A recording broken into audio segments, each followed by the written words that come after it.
नमस्कार मित्रांनो, श्री स्वामी समर्थ. गुढीपाडव्याच्या हार्दिक हार्दिक शुभेच्छा. तुम्हाला हे नवीन वर्ष सुख समृद्धी भरभराट आणि आरोग्यदायी जाओ हीच स्वामीचरणी प्रार्थना. असं नाही हां, चला तुम्हाला आता सुरुवातीपासून दाखवते. स्टार्टिंग इथून नाही आहे. चला तर बघूया सुरुवातीपासून व्हिडिओ. काल आम्ही बांबू आणण्यासाठी गेलो होतो. छान असा बांबू इथं आम्ही घेतला. त्यानंतर साखरेची गाठी घेतली. त्यानंतर फुलाचे हार, पूजेसाठी लागणारे साहित्य सर्व मी कालच घेऊन आले होते, नारळ वगैरे. आणि त्यानंतर मी कालच स्वच्छ करून ठेवला होता बांबूही. सकाळी लवकर उठून हळदीचं लेपन लावलं, उंबरठा पूजन करून घेतलं. त्यानंतर पाटाभोवती रांगोळी काढून ठेवली होती. आणि इथे आता गुढी उभारण्यासाठी मी आलेली आहे. त्यानंतर तिथे साहित्य घेऊन आले.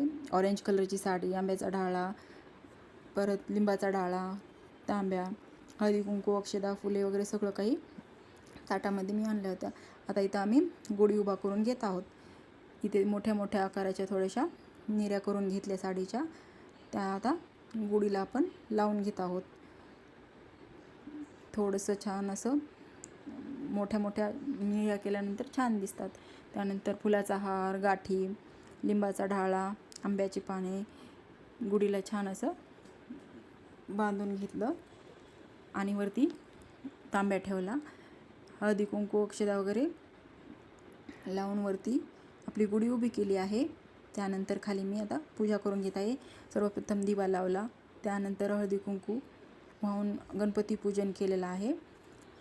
आणि आता गुढीला अष्टगंधाचे 5 टिपके ओढत आहे. गुढीची पूजा करून घेत आहे मी.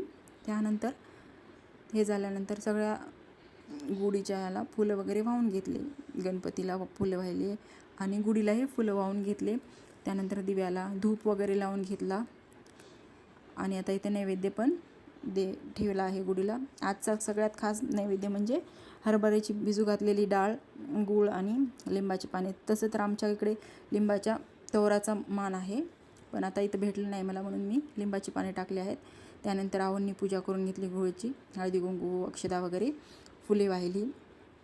नंतर आमच्या बाबांनी पूजा करून घेतलेली आहे. त्यानंतर मुलींनीही पूजा करून दर्शन घेतलं, गुढीचं पाया पडल्या. आणि त्यानंतर मी घरातील देवपूजा करून घेतली. माझं स्वामीचरित्र सारामृतचं पारायण सुरू आहे, त्यामुळे तीही पूजा करून घेतली. मी पारायण केलं. आणि त्यानंतर घरातील ग्रंथ होते, जे काही ग्रंथ, गाथा, ज्ञानेश्वरी वगैरे सगळ्यांची पूजा करून घेतली. नैवेद्य दाखवला, गुढीला नैवेद्य दाखवला, घरातील देवांना नैवेद्य दाखवला. आणि आमचा दिवस असा